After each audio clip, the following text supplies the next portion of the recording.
and the captain, Rohit Sharma.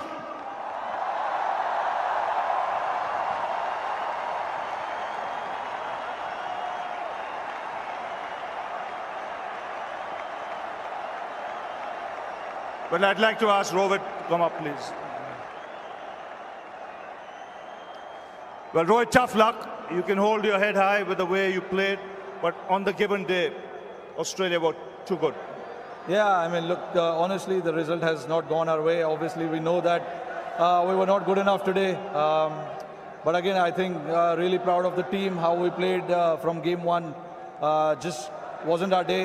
We tried everything we could from our side. But yeah, wasn't supposed to be. 240 you got. What do you think was par for the course there? Yeah, honestly, I mean, 20-30 more would have been good. We spoke around 25-30 overs when KL and Virat were batting. I thought, when they were batting, they were stitching a good partnership there. And then they just needed to bat as long as possible. We were looking at 270, 280 at that point, but then we kept losing wicket. We couldn't stitch a big partnership there.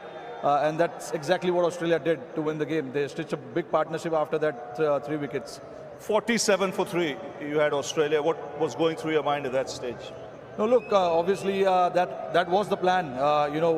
When you have 240 on the board, you want to take wickets as early as possible, and we did that. But then again, credit to those two guys in the middle, Travis Head and Manas.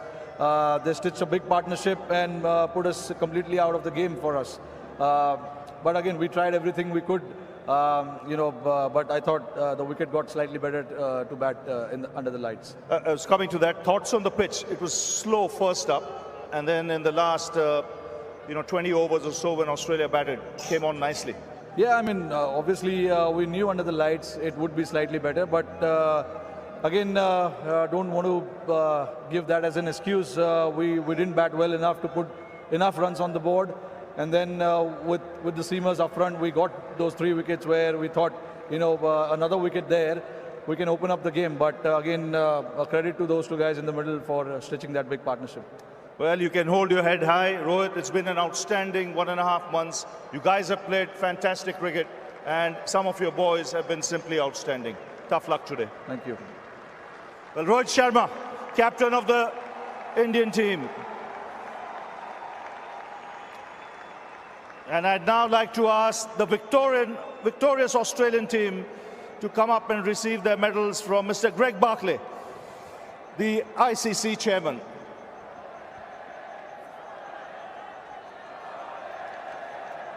We start with Sean Abbott.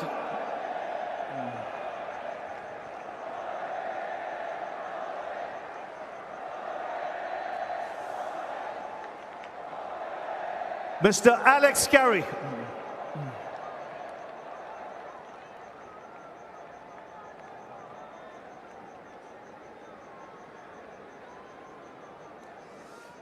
Mr. Cameron Green.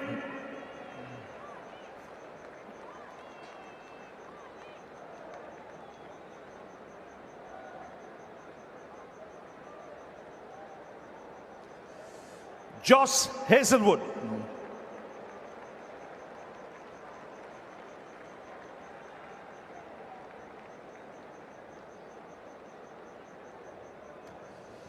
Travis Head.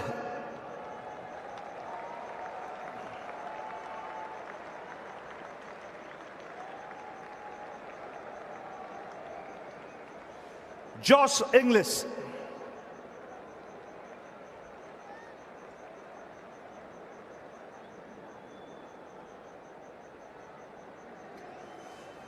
Manas Labuschagne.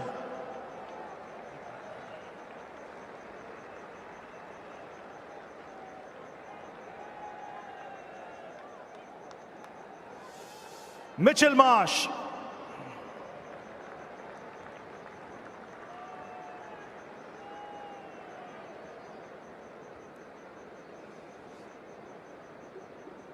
Glenn Maxwell.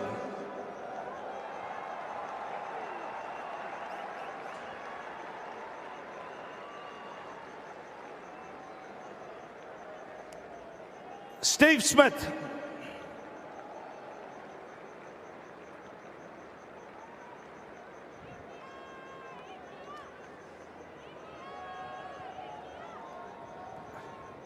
Mitchell Stark.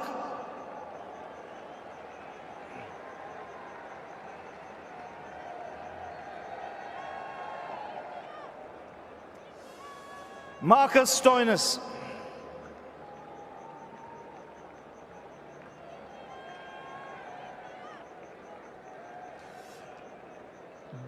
David Warner.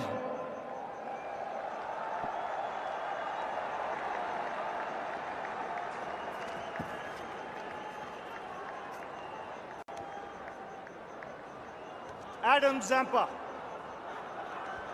Adam Zampa.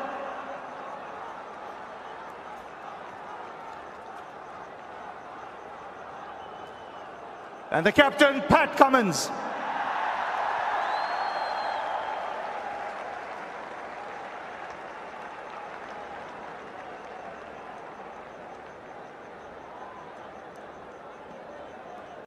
I'd now like to ask Pat Cummins to come and have a chat, please. Pat, you'll be chuffed to bits with the way your boys played, just rose to the occasion on the big day. Yeah, that's it. I think we saved our best for last. And yeah, a couple of big match players stood up and yeah, we're pretty chuffed. Brave decision at the toss. You seemed pretty confident when you said you wanted to field first. Yeah, we're tossing it up. We've been batting first pretty much for the whole tournament. Today we thought, yeah, it was a good night to chase down. We thought it might actually get a little bit easier to play, and everyone was pretty keen to get out there. What do you make of the pitch when you started bowling, the pace of the track? It was a bit slower than I thought. Didn't particularly spin probably as much as we thought either. And yeah, I thought everyone adjusted pretty well and bowled some tight lines. When you came into bowl, you were the first bowler who adjusted your lengths. You brought it back and hit the deck. Yeah, on a slow wicket like that, it was pretty variable bounce. So we thought a couple of catches on the leg side. Yeah, you know, you've got to score runs in ODI cricket, so put a few catches there, make a couple of decisions. As a captain, you would have been delighted with the way your guys fielded in that first 1 hour of play. They were desperate and they were brilliant. Yeah, desperate for sure. I think it all started last week against South Africa. The boys were fantastic, and yeah, we've got an ageing side, but everyone still throws himself around in the game when you've got a big stadium like this packed. What were you happy restricting India to? In the end, it was 240. Yeah, really chuffed with 240. I think probably anything under 300, really. You know, I thought 300 might have been tough, but achievable on that wicket. So we're really happy with 240. Now, to win a World Cup final, you got to show character. And at 47 for 3, you know, there might have been a few, you know, your hearts fluttering there, but that partnership was magnificent. Yeah, I was one of those blokes with the hearts fluttering upstairs. I was pacing. Magnificent. You know, Marnus walked in and he had a cool head straight away, and Trav just does what he does. Really brave again. He takes the game on, puts the pressure back on the bowlers, and to do it on the biggest stage, I mean, shows a lot of character. No, but when you look at Travis Head, you know, he missed the first half of the tournament. He comes in, gets 100, and he finishes off with 100, and in blazing fashion on a big stage. Oh, amazing. And I think, you know, the unheralded few, the you know, the selectors that backed him in, even when he was at a broken hand, and the medical team to get him back. It was a big risk that we took, and it paid off. And yeah, you couldn't be happy for Trav. He's a legend. We love him, and I mean, how fun is he to watch? Now, this is probably the biggest crowd we've seen for an international match, and it happened to be a World Cup final, close to 125,000 people. What did it feel like? It was awesome. I must say, I was pretty happy they were silent for a lot of the bowling innings. A couple of times they got loud, and it was really loud, but fantastic. I mean, the passion in India is unrivaled around the world, and I think it's amazing that every single person's wearing the blue shirt. So you look around, and it's a pretty special moment. One that, whatever the result happened, we're never going to forget a day like today. Now, what did you tell your boys? You lost the first 2 games, and then to bounce back and recover in the manner you have, winning 9 on the trot. What was the message sent after those 2 games? You know, you've got to go and win a World Cup. You just can't wait for it to happen. And I think you've got to be brave at times. You've got to take the game on. And there was a real shift after those first 2 games. With our batting particularly, you saw the openers going really aggressive, and that pretty much didn't waver from that for the rest of the tournament. And it was total buy-in from everyone, and in the end it worked. It's a great 6 months for you. World Test Championship, now the World Cup.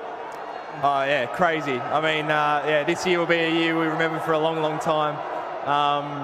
Yeah, it's been awesome. It's been pretty much spent the whole Aussie winter away overseas playing, but we've had a lot of success, and this Pips. Well, now it's the opportunity to call the Honourable Prime Minister of India, Mr. Narendra Modi, onto the stage, please.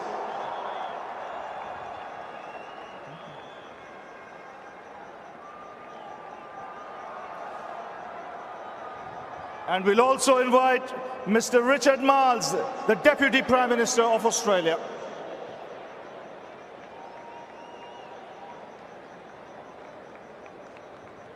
So the Honourable Prime Minister of India, Mr. Narendra Modi, and Mr. Richard Marles, the Deputy Prime Minister of Australia. Well, thank you, Pat.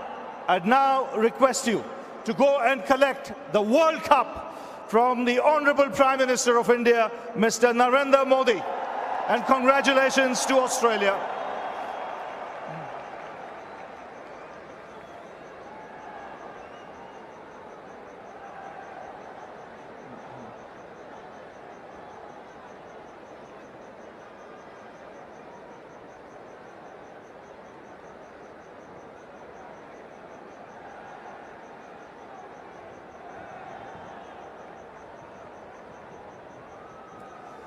And it's many congratulations to Australia.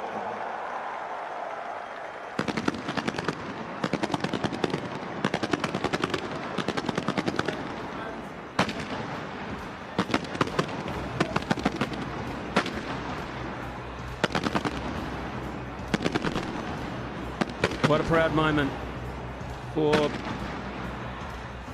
Pat Cummins. All will be part of this celebration.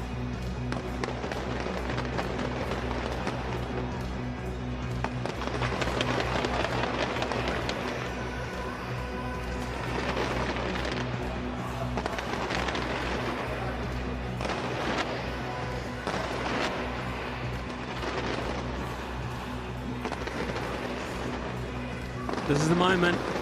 This is the moment when Australia can celebrate as a unit. Up she goes, Pat Cummins. Up she goes. And Australia and all its gold ticker tape finally get to lift this World Cup. 48 games. It's been a marathon. And at the end of it, they brushed the tape with ease. Outstanding performance from a top-class squad.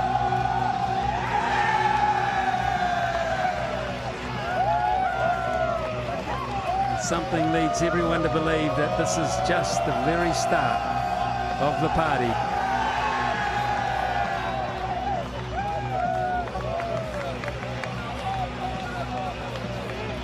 Now up on stage, of course, all the support group as well, which will include the coaches, batting coaches, fielding coaches, physiotherapists, press managers, doctors, trainers, strategists, analysts.